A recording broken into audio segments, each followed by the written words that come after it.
बिस्मिल्लाहिर्रहमानिर्रहीम, अस्सलाम वालेकुम। कैसे हैं स्टूडेंट्स आप लोग। क्वाइस लर्निंग में आपको एक बार फिर खुशामदीद कहते हैं। स्टूडेंट्स आज एक प्रॉब्लम बनाया और प्रॉब्लम बनाने के बाद बोर्ड रेज़ किया, दूसरा प्रॉब्लम बनाने लगा तो दिल नहीं किया, फिर सोचा कि आप लोगों से बात करूं। हाँ, बात एक छोटी सी याद आई आप लोगों के लिए।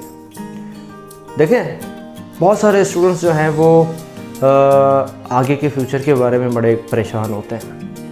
कहते हैं जी हम बस पता नहीं कहाँ पे फंस चुके हैं और हमें परेशानी ने इतना घेर रखा है कि आगे क्या करें, कैसे किया जाए। देखो, मैं आपको एक चीज़ बता देता हूँ। बहुत सारे स्टूडेंट्स बेचारे कहते हैं कि जी हमारे वालिदैन नहीं मानते।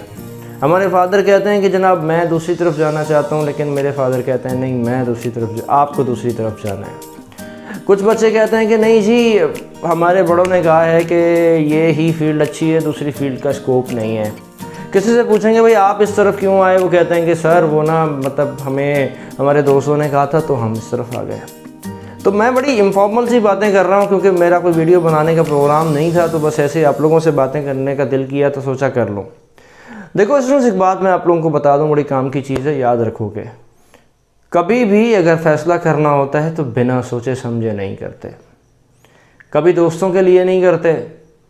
हाँ, अपने घर वालों को इधर इधर सजा के रखते हैं, इधर सवार भी रखते। लोग कहते हैं कि इधर सवार नहीं किया करो अपने घर वालों को। नहीं, आपके माँ बाप हैं, आपने उनको सवार करना है। अगर आपने सवार नहीं किया तो आप उनके साथ ज़्यादती कर रहे हैं, ये सोच लीजिएगा। एक बात याद रखिएगा बच्चों के, अपने माँ बाप को अपने सर पे सवार रखिएगा, अपने दिलों में बसा के रखिएगा। उनके लिए फ़ैसले बदलना पड़ते हैं तो बदलने पड़ते हैं, याद रखिएगा। झुकना पड़ेगा तो झुकना पड़ता है, याद रखिएगा। ये वही शख्स है, वही बूढ़ा बाप है जिसने तुम्हें इतना सा होते होते होते होते बड़ा कर दिया। वही माँ है तुम्हारी कपड़े धोया करती थी, तुम्हारी पोटियाँ पेशाब भी धोती थी। आज अगर तुम उसको आंखें दिखाते हो कि अम्मा तुझे नहीं पता ना, तो फिर तुम्हें इस पढ़ने का कोई फ़ायदा नहीं।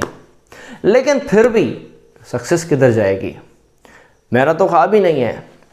तो भाई एक बात बताएं, क्या ज़रूरी है लड़ना? एक और रास्ता भी तो है। वो रास्ता है कि आप समझ जाएं ना उस फील्ड को। एक काम जब करना हो स्टूडेंट्स, एक बात बड़ी याद रखिएगा कि जब आप किसी फील्ड में जाना चाहते हो तो लोगों के कहने पे नहीं, सबसे पहले आपने उस फील्ड के बारे में समझना है।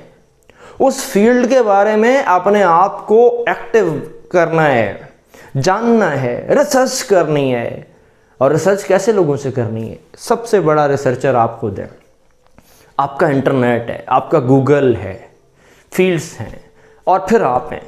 एक बात याद रखिएगा, एक बंदा जो मेहरान चलाता है ना, उससे वीगो, प्राडो या ओडी के बारे में नहीं पूछिएगा। वो कहेगा कि यार महंगी है, मेरी तरह, ठीक है ना। और एक बंदा जो साइकिल चलाता है ना, उससे 150 बाइक के बारे में या बड़ी बाइक के बारे में नहीं पूछिएगा। वो आपको बड़ी बड़ी चीज़ें बताएगा। एक बंदा जो डॉक्टर है ना भाईजान, उससे कंप्यूटर के बारे में नहीं पूछिएगा। एक बंदा जो कंप्यूटर वाला है उसे डॉक्टर के बारे में नहीं पूछिएगा। उसे पता ही कुछ नहीं है। जब उसे पता ही कुछ नहीं है तो आपको क्या अच्छा सजेस्ट करेगा? अगर आप किसी फील्ड में जाना चाहते हैं तो बड़े काम की चीज़ बता रहा हूँ कि अगर आप किसी फील्ड में जाना चाहते हैं और उसके बारे में जानना चाहते हैं तो फिर एक काम करें कि उस फील्ड के किसी कामयाब इंसान से पूछें। वो आपको अच्छी चीज़ें भी बताएगा और बुरी चीज़ें भी बताएगा। फिर फैसला करें, मुझे जाना है कि मुझे नहीं जाना। और अगर आप गलती करते हैं ना कि अगर आप किसी फील्ड में जाना चाहते हैं और आप उसके बदले उस फील्ड वाले से नहीं पूछते बल्कि उसके बदले जाके किसी दूसरे से पूछेंगे तो गलत रास्ता ही मिलेगा, भटकते रहेंगे। और फिर याद रखिएगा, फैसला जब कर लो ना तो फिर मुश्किलात से गुजरना पड़ता है।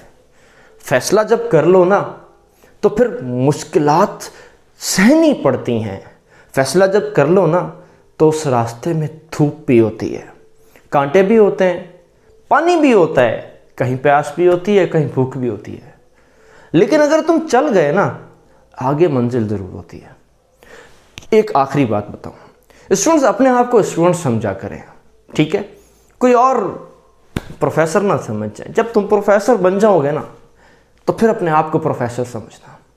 अपनी मंजिल, अपनी आंखें अपनी मंजिल पे होनी चाहिए, मगर तुम्हारे पाँव तुम्हारी ज़मीन पे होने चाहिए।